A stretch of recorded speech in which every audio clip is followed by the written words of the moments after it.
நம்ம சப்ஸ்கிரைபர் இந்த கதையை என்கிட்ட சொல்ல ஆரம்பிக்கும் போது அந்த ஊர் பேரை சொன்னாங்க. ஆனா அந்த ஊர் பேரை சொன்ன உடனே எனக்கு தோணுது என்ன தெரியுமா, இது கண்டிப்பா ஒரு உண்மை சம்பவமா மட்டும்தான் இருக்கும் அப்படின்னு தான் எனக்கு தோணுச்சு. அப்படி அந்த ஊர் பேர் என்ன தெரியுமா, சாத்தான்குளம். ஆமாங்க, இது நம்ம தமிழ்நாட்டுல நடந்த ஒரு பயங்கரமான உண்மை சம்பவம். இத நம்ம சப்ஸ்கிரைபர் ஆகிய ரோஹித் தான் நம்ம கிட்ட சொன்னாங்க. இந்த வீடியோவை கொஞ்சம் கூட திகிலும் சுவாரஸ்யமும் குறையாத அளவுக்கு உங்களுக்கு நான் காட்டுறேன். நீங்க பண்ண வேண்டியதெல்லாம் ஒன்னே ஒண்ணுதான். இதே மாதிரி நிறைய அமானுஷ உண்மை சம்பவங்கள்லாம் ஸ்டோரியா நான் போட்டுட்டு இருக்கேன். அதை டெய்லியுமே நீங்க பார்க்கணும்னா நம்மளுடைய சேனல் ஷேடோஸ் ஆஃப் ட்ரூத் சேனலை சப்ஸ்கிரைப் பண்ணிக்கோங்க. அப்போதான் நான் போடக்கூடிய வீடியோ எல்லாமே உங்களுக்கு உடனே வரும். அது போக உங்க ஃப்ரெண்ட்ஸ் அண்ட் ஃபேமிலில இந்த மாதிரி கோஸ்ட் வீடியோஸ் பார்ப்பாங்களா, இந்த மாதிரி கோஸ்ட் ஸ்டோரிஸ் பார்ப்பாங்களா, அவங்களுக்குலாம் நம்ம சேனலை வந்து ஷேர் பண்ணி விடுங்க. அப்போதான் எனக்கும் ஒரு மோட்டிவேட்டா இருக்கும். வாங்க இப்போ அந்த திகில் கதைக்குள்ள போயிடலாம். வருடம் 2013 சென்னையை சேர்ந்த ரோஹித்ங்கிறவர் திருநெல்வேலியில உள்ள சேவியர்ஸ் காலேஜுக்கு படிக்கிறதுக்கு வராரு. அவர் அப்படி படிக்க வரும்போது அங்க அவருக்கு ரொம்பவுமே க்ளோஸ் ஃப்ரெண்டா அமைஞ்சவர் தான் ராஜு. ராஜுவோட சொந்த ஊர் எதுன்னு பாத்தீங்கன்னா அவருடைய சொந்த ஊர் தான் சாத்தான்குளம். காலேஜ் ஆரம்பிச்சதுல இருந்தே ரெண்டு பேருமே ஹாஸ்டல்ல ஒரே ரூம்ல இருக்காங்க. அவங்க ரெண்டு பேத்துக்குள்ளேயுமே நட்பானது ரொம்பவுமே பயங்கரமா ஏற்படுது. ரெண்டு பேருமே ரொம்பவுமே க்ளோஸ் ஃப்ரெண்ட்ஸாவே இருக்காங்க. எங்கனாலும் ஒன்னா போறது, ரெண்டு பேருமே அவங்கவுங்க வீட்டுக்கு போறது, ஃபேமிலி லெவல்லையுமே ரெண்டு பேரும் அவ்வளோ க்ளோஸா இருக்கிறது, அந்த மாதிரி ரொம்பவுமே ரெண்டு பேருமே பயங்கரமான ஒரு க்ளோஸ் ஃப்ரெண்ட்ஸா இருக்காங்க. இவர் அவரை கலாய்க்கிறது, அவர் இவரை கலாய்க்கிறது, என்ன ஆனாலும் சரி இவருக்கு ஒரு பிரச்சனைனா ஆளா வந்து நிக்கிறதா இருக்கட்டும், பணம் காசு உதவி பண்றதா இருக்கட்டும், ரெண்டு பேருமே இந்த மாதிரி மாறி மாறி எந்த உதவினாலும் செஞ்சுப்பாங்க, எந்த பிரச்சனைனாலும் பேய்ப்பாங்க. அந்த லெவலுக்கு ரொம்பவுமே ஒரு திக் ஃப்ரெண்ட்ஸா இருக்காங்க. ஸோ இப்படியே போயிட்டு இருக்கும்போது தான் காலேஜ் முடியுது. காலேஜ் முடிஞ்சோட்டி ரெண்டு பேருமே அப்பயுமே டச்சு கொஞ்சம் கூட கம்மியாகாமல் எல்லாருமே எப்படின்னா, இப்போ எனக்குமே ஃப்ரெண்ட்ஸ் இருக்காங்க. காலேஜ் முடிஞ்சோட்டி எல்லாரும் ஒவ்வொரு சைடு போயிட்டே இருக்காங்க. ஆனால் காலேஜ் முடியறதுக்கு முன்னாடி என்ன சொல்லுவாங்க, மச்சான் நம்ம கடைசி வரைக்கும் ஒன்றா இருப்போம் அப்படிலாம் சொல்லிட்டு இருப்பாங்க. ஆனால் இவங்க வந்து எப்படி இருக்காங்க அப்படின்னு பார்த்தீங்கன்னா, காலேஜ் முடிஞ்சாலுமே ரெண்டு பேருமே அவ்வளத்துக்குள்ள க்ளோஸாவே இருக்காங்க. நம்ம ரோஹித்தோட தங்கச்சிக்கு கல்யாணம் வச்சதும் சரி, எல்லாமே ஆளா இழுத்து போட்டு வேலை பார்த்தாரு. ஒரு உண்மையான சொந்தக்காரை மாதிரியும் கூட பிறந்த அண்ணன் மாதிரியும் அவ்வளோ ஹெல்ப் பண்றவர் தான் ராஜு. ஸோ இவங்க ஃப்ரெண்ட்ஷிப் இப்படியே போயிட்டு இருக்கும்போது ஒரு நாள் சாத்தாங்குளத்துக்கு ரோஹித் வாராரு. சாத்தாங்குளத்துக்கு வந்தோட்டி சாத்தாங்குளத்துல அவங்க வீட்டுல இருக்காங்க. அப்போ ராஜு வந்துட்டு நான் கறி எடுக்க போறேன் அப்படின்னு சொல்லிட்டு கறி எடுக்க போறாரு. கறி எடுக்க போகும்போது ரோஹித் என்ன சொல்றான்னா, மச்சான் நானும் வாரேன் மச்சான், நம்ம ரெண்டு பேரும் போவோம் அப்படிங்கிறான். மச்சான் இல்ல நீ டிராவல் பண்ணிட்டு வந்திருக்க, நீ ரெஸ்ட் எடு, நான் மட்டும் போய் வாங்கிட்டு வரேன் அப்படின்னு சொல்லிட்டு தன்னுடைய இருசக்கர வாகனத்தை எடுத்துட்டு கறி வாங்க போறான். ஆனா இப்பதான் யாருமே நினைச்சு பார்க்க முடியாத ஒரு விஷயம் நடக்குது. அதாவது என்னன்னா, திரும்ப இவர் வர்ற வழியில ஒரு லாரியில மோதி அந்த இடத்துலயே ஸ்பாட் அவுட் ஆகுறாரு. ஆனா இவர் அடிபட்டு இறந்தது ரோஹித்துக்கு தெரியாது. ரோஹித்துக்கு ஒரு போன் கால் மட்டும் வருது. யார் நம்பர்ல இருந்து? ராஜு நம்பர்ல இருந்து. அதுதான் ராஜு நம்பர்ல இருந்து வரக்கூடிய கடைசி போன் கால் அப்படிங்கிறது ரோஹித்துக்கு அப்போ தெரியல. அந்த போன் கால் அட்டன் பண்ணிட்டு சொல்றா மச்சா அப்படிங்கும் போது ஆப்போசிட்ல இருந்து ஒரு மனுஷர் பேசுறாரு. இந்த போனுடைய நபருக்கு ஆக்சிடென்ட் ஆயிட்டு உடனே இந்த இடத்துக்கு வாங்க, ஒரு ரயில்வே கேட்டு கிட்ட இவருக்கு ஆக்சிடென்ட் ஆயிருக்கு, உடனே வாங்க அப்படின்னு சொல்லிட்டு கால் வருது. ரோஹித்துக்கு என்ன பண்ணனே தெரியல. ரொம்பவுமே அவர் நெஞ்சு வந்து திக்குன்னு அடிக்க ஆரம்பிக்குது. உடனே என்ன பண்றாரு, வேகமா ஆட்டோ பிடிச்சி அந்த இடத்துக்கு போறாரு. ஆனா அந்த இடத்துல ராஜுவோட உயிரற்ற சடலம் மட்டும்தான் இருக்கு. அந்த இடத்துல ரோஹித் எப்படி இருப்பான்னு யோசிச்சு பாருங்க. ரொம்பவுமே க்ளோஸ் ஃப்ரெண்ட்ஸா இருந்த ரெண்டு நண்பர்கள்ல ஒரு நண்பன் இல்ல அப்படிங்கறத அவரால் ஏத்துக்க கூட முடியல. அந்த இடத்துல அவர் தூக்கி கொண்டு ஹாஸ்பிட்டலுக்கு போறாரு. ஆனாலுமே ராஜு உயிரை காப்பாற்ற முடியல. உடனே என்ன பண்றாருன்னா, அவங்க குடும்பத்துக்கூடயே நின்று இவங்க இறுதி சடங்கு எல்லாத்தையுமே இவர் முன்ன நின்று பண்றாரு. இப்படியே கொஞ்ச நாள் போகுது. ஆனாலுமே ரோஹித்துக்கு ராஜுவை கொஞ்சம் கூட மறக்கவே முடியல. ஏன்னா ரொம்பவுமே கூடயே இருந்திருக்காரு. நான் ஸ்டார்டிங்ல சொல்லியிருப்பேன் ரெண்டு பேர் ஃப்ரெண்ட்ஷிப்பும் எப்படிப்பட்ட ஃப்ரெண்ட்ஷிப். இப்படி ஒருத்தன் இல்லை அப்படிங்கிறத அவரால் ஏத்துக்கவே முடியல.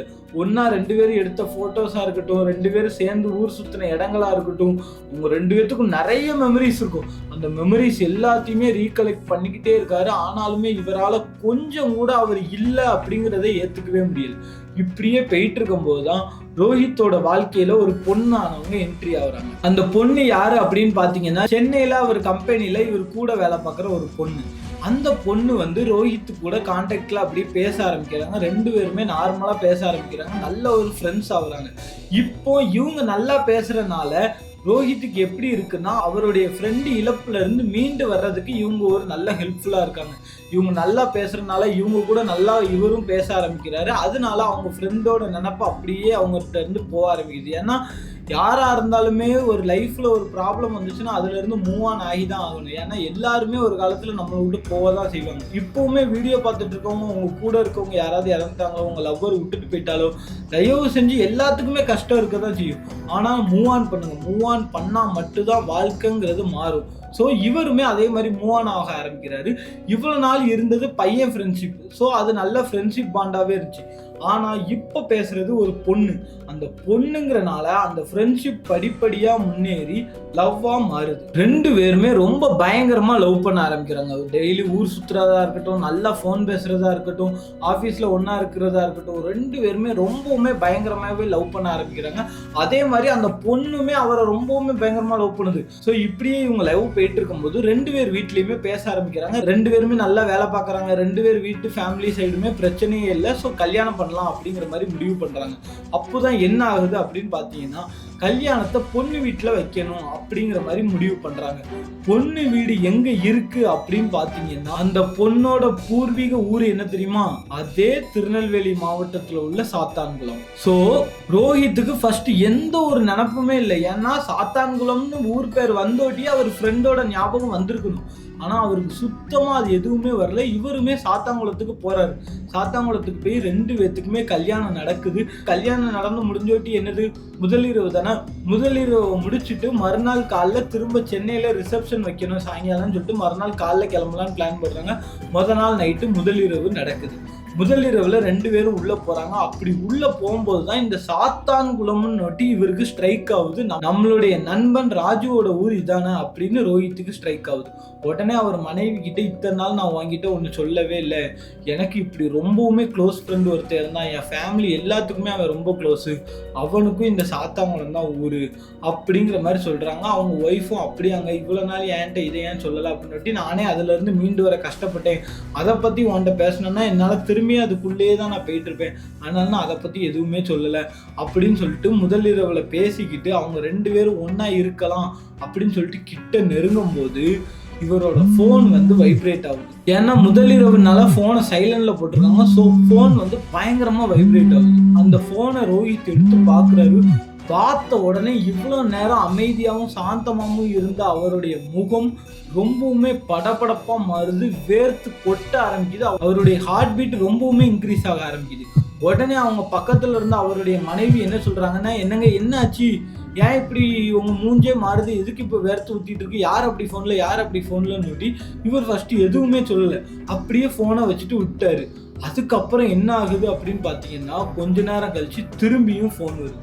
ஃபோனை பார்த்தோட்டி திரும்பியுமே அவர் ரொம்ப பதட்டம் ஆகுறாரு. அவருடைய ஹார்ட் பீட் ஆனது திக்கு திக்கு திக்குன்னு சொல்லி ரொம்பவுமே பயங்கரமா வெளியே வரைக்கும் கேட்குது. இப்போ என்னாச்சுங்க, தண்ணி எதுவும் வேணுமா அப்படிங்கிற மாதிரி அவங்க கேட்குறாங்க.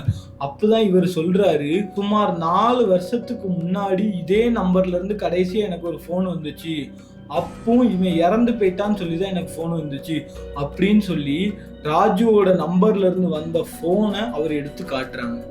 காட்டுனோட்டு எப்படி இருக்கும்னு யோசிச்சு பாருங்க. ஒருத்தன் இறந்து போயிட்டான், அவங்களுடைய நண்பன், ரொம்ப க்ளோஸ் ஃப்ரெண்டு, கரெக்டா முதலிரவு அப்போ அவன் ஃப்ரெண்டு ஃபோன் அடிக்கான், எப்படி இருக்கும்னு யோசிச்சு பாருங்க. ஸோ அவங்க மனைவி இப்போ என்ன சொல்றாங்கன்னா, என்னங்க ஃபோனை எடுங்கன்னு எனக்கு பயமா இருக்கு அப்படிங்கிற மாதிரி சொல்றாரு. உடனே அவங்க மனைவி ஃபோனை வாங்கி அட்டன் பண்ணி காதுல வைக்கிறாங்க.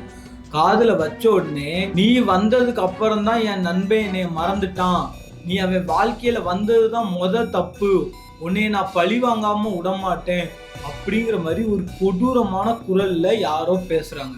இவங்க ஒய்ஃபுக்கு என்னன்னே தெரியல, தூக்கி வாரி போட்டுட்டு உடனே போனை இவர்கிட்ட கொடுக்குறாங்க.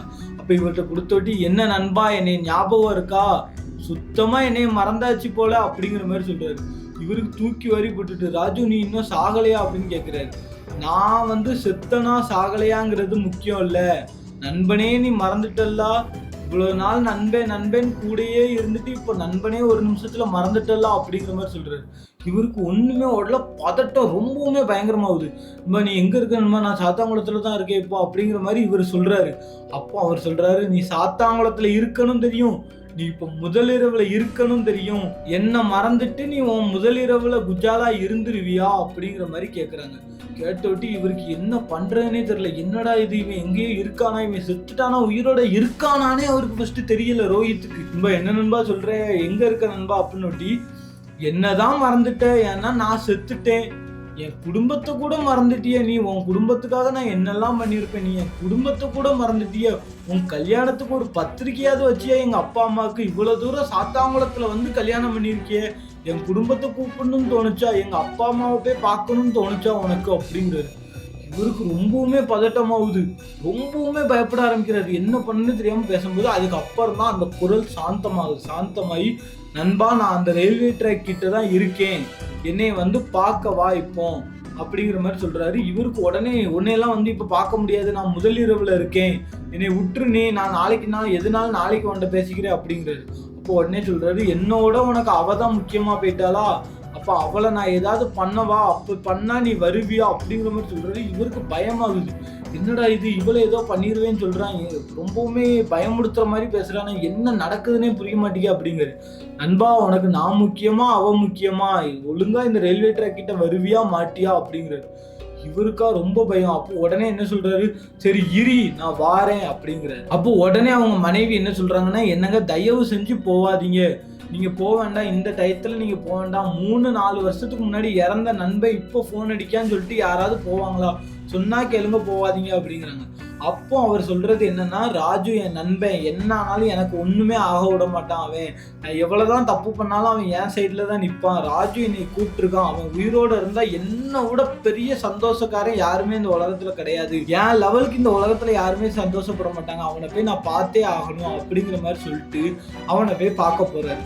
அப்படி பார்க்க போகும்போது பைக்ல அந்த இடத்துக்கு போறாரு, எங்க அந்த ரயில்வே கேட்டு கிட்ட. அப்போ அந்த ரயில்வே கேட்டு என்ன ஆகுது, ரயில்வே கேட்டு பூட்டுது. அப்படி பூட்டினோட்டி இவர் வண்டியில இருந்து இறங்கி கொஞ்ச தூரம் நடந்து வந்து பாக்குறாரு, ஒரு ட்ரெயின் ஆனது கிராஸ் பண்ணுது. அப்போ அந்த ட்ரெயின் கிராஸ் பண்ணும்போது ஒண்ணுமே இல்லை. அப்போ உடனே யாரா இவன் இன்னமும் வரமாட்டிக்கான், எங்கடா இருக்கான்னு தெரியாம அந்த நம்பருக்கு போன் அடிக்கிறாரு.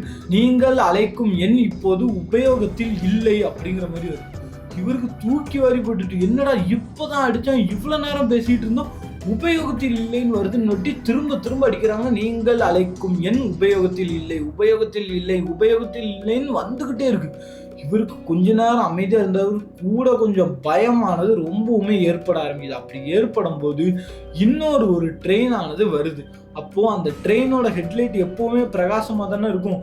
அந்த ட்ரெயின் போது ஒவ்வொரு பெட்டியிலையுமே அந்த நண்பன் ராஜு இருக்கான் தெரியுமா, அவன் அன்னைக்கு இறந்து போனான் பாருங்க ஸ்பாட் அவுட்ல.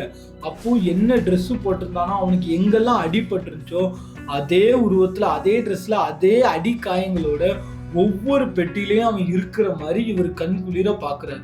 அப்படி பாக்குறாரு, ஒவ்வொரு பெட்டிலையுமே நண்பா நண்பான்னு சொல்லிட்டு அந்த சாத்தாங்குளம் ரயில்வே ட்ராக்ல இவர் இப்படியே பெய்கிட்டே இருக்காரு. இத பார்த்த உடனே என்ன பண்ணனே தெரியாம அதே இடத்துல மயங்கி விழுறாரு நம்ம ரோஹித். உடனே அந்த ட்ரெயின்ல இது பண்ணுவாங்க தெரியுமா, அந்த ட்ராக் மூடுவார் பாருங்க, அவர் விறுவிறுன்னு வந்து தண்ணியை தொளிச்சு விட்டு, தம்பி என்ன லூசா நீ இந்த டயத்துல இங்கே வந்திருக்க, ட்ரெயினுக்குள்ள விழுந்து எதுவும் அடிபட்டு செத்து போயிடாத, ஏன் வேலைக்கு உழ வச்சிடாத அப்படி இப்படின்னு சொல்லி ரொம்பவுமே திட்டுறாரு. திட்டினோட்டி இவரால் அவர் பார்த்ததை இவருக்கு நம்பவே முடியல. என்னடா இது, இவனுடைய ஆத்மாவா இது, இவ்வளவு நாள் இது தெரியாம போச்சு, இது தெரியாம இந்த இடத்துக்கு இந்த டயத்துக்கு வந்துட்டோமா, அவரை வேற பார்த்தோட்டி இவருக்கு ரொம்பவுமே பயத்தோட சேர்ந்து கண்ணீர் வர ஆரம்பிக்குது. ஏன்னா நம்ம நண்பன் இறந்து போனவன இத்தனை வருஷம் கழிச்சு நம்ம பாக்குறோமே அப்படின்னு சொல்லிட்டு ரொம்பவுமே கண்ணீர் வர ஆரம்பிச்சிட்டு இவருக்கு என்னன்னே தெரியல. அதுக்கப்புறம் சரி திரும்ப வீட்டுக்கு போகலாம் அப்படின்னு போகும்போது திரும்பியும் ராஜுவோட நம்பர்ல இருந்து இவருக்கு போன் வருது. ஆனா இவரு இந்த வாட்டி எந்தவித பயமே இல்லாம எடுக்கிறாரு. சொல்லு நண்பா அப்படிங்கிறாரு. நண்பா நான் உன்னை எதுவுமே பண்ண மாட்டேன்னு நீ சொன்ன பத்தியா, அந்த ஒரு வார்த்தை போதும் எனக்கு நண்பா, என் மேல அவ்வளவு நம்பிக்கை வச்சிருக்க, நான் உன்னை எதுவுமே பண்ண மாட்டேன் நண்பா, எனக்கு ஒன்னே ஒண்ணுதான், என் குடும்பத்தையும் அப்பப்ப பாத்துக்க நண்பா, எல்லார்கிட்டையும் என்னை நீ மறந்துட்டேன்னு சொல்ற, எனக்கு ரொம்ப கஷ்டமா இருக்கு, நம்ம 2 பேரும் அப்படியா பழகணும் அப்படிங்கிற மாதிரி சொல்றாரு. அந்த இடத்துலயே ரோஹித் ரொம்பவுமே பயங்கரமா மனசு உடைஞ்சு போயிடுறாருங்க. அப்படி மனசு உடைஞ்சு போனட்டி இவர் வீட்டுக்கு போறாரு. முதல்ல இவர் ரூமுக்குள்ள போறாரு. அவர் மனைவி கிட்ட தேம்பி தேம்பி அழுறாருங்க. நானும் ராஜுவும் எப்படிலாம் இருந்தோம் தெரியுமா, எங்கெல்லாம் சுத்தி இருக்கோம் தெரியுமா, அவன் இன்னைக்கு ஒரு ஆத்மாவா என் கண்ணு முன்னாடி தெரியுறான், என்னால அதை ஏத்துக்கவே முடியல அப்படிங்கிற மாதிரி ரொம்பவுமே கதறி அழுறாருங்க. என் நண்பன் வந்து இறந்தாலும் நான் தான் முக்கியம்னு நினைச்சு இது பண்றான், நான் அவனை போய் மறந்துட்டேனா, இவ்வளவு தூரம் வந்து அந்த குடும்பத்தை கூட நான் பார்க்கலையே, இவ்வளவு பண்ணியிருக்கான் தெரியுமா என் நண்பன், அந்த நண்பனை போய் நான் மறந்துட்டேன்னு சொல்லி ரொம்பவுமே கதறி கதறி அழுறாருங்க. இந்த கதையை சொல்லும் போது ஓப்பனா சொல்றேன், எனக்கே கண்ணீர் வந்துட்டுங்க. ஏன்னா அந்த லெவலுக்கு இந்த மாதிரி ஒரு ஃப்ரெண்ட்ஷிப்பை நான் பார்த்ததே இல்லைங்க. ரோஹித் வந்து நம்மளுடைய சேனலை வந்து பார்த்துருக்காரு. நம்ம போடுற திகில் அமானுஷ உண்மை சம்பவங்கள் எல்லாத்தையுமே பார்த்துட்டு நம்மள்ட்ட இன்ஸ்டாகிராம்ல வந்து கான்டாக்ட் பண்ணி இந்த கதையை சொன்னாருங்க. எனக்கு எப்படி இருந்துச்சு தெரியுமா அந்த கதையை கேட்கும்போது, இப்பவுமே எனக்கு ஒரு மாதிரி இருக்குங்க. அந்த மாதிரி கேட்கும்போது அந்த ராஜுவோட உண்மையான நட்பை நினைச்சு நான் எப்படி ஃபீல் பண்றேன்னு தெரியுமா, இந்த காலத்துல இப்படி ஒரு நட்பா அப்படிங்கிற மாதிரி திருநெல்வேலி சாத்தாங்குளத்துல இந்த உண்மை சம்பவம் நடந்துச்சுங்க. உடனே மறுநாள் காலையில ரோஹித் அவங்க மனைவியை கூப்பிட்டு ராஜுவோட அப்பா அம்மாவை பார்த்து காலில் விழுந்து ஆசீர்வாதம்லாம் வாங்கி அவங்க கிட்ட ரொம்ப நேரம் பேசிட்டு ராஜுவை பத்திலாம் சொல்லிட்டு, அதாவது இந்த நடந்ததெல்லாம் சொல்லல, அந்த பழைய நினைவுகள் எல்லாத்தையுமே சொல்லியிருக்காரு. அந்த மாதிரி சொல்லி ரொம்பவுமே கஷ்டப்பட்டு ரொம்ப கொஞ்சம் சந்தோஷமா அவங்க கூட டைம் ஸ்பெண்ட் பண்ணி அதுக்கப்புறம் சென்னைக்கு கிளம்புனாருங்க. ஸோ இந்த கதையை பத்தி நீங்க என்ன நினைக்கிறீங்க? இந்த காலத்துல இப்படிலாம் ஒரு நட்பு இருக்கு அப்படின்னு நினைச்சாலே எனக்கு மெய் சிலுக்குதுங்க. உங்களுக்கு எப்படி இருக்கு அப்படிங்கிறத நம்ம கமெண்ட் பாக்ஸ்ல வந்து சொல்லுங்க. இதே மாதிரி நிறைய திகில் அமானுஷ்ய உண்மை சம்பவங்கள்லாம் பார்க்கணும்னா நம்ம ஷேடோஸ் ஆஃப் ட்ரூத் சேனலை ஃபாலோ பண்ணிக்கோங்க. அது போக உங்ககிட்டே இதே மாதிரி சம்பவங்கள்லாம் நடந்துருந்துச்சுன்னா அதையும் நம்மள்ட்ட வந்து சொல்லுங்க, நம்மளும் அதை வீடியோவா போடலாம். இன்னொரு ஒரு திகில் அமானுஷ்ய உண்மை சம்பவத்துல உங்களை வந்து சந்திக்கிறேன். அதுவரை உங்களிடமிருந்து விடைபெறுகிறேன். வணக்கம்.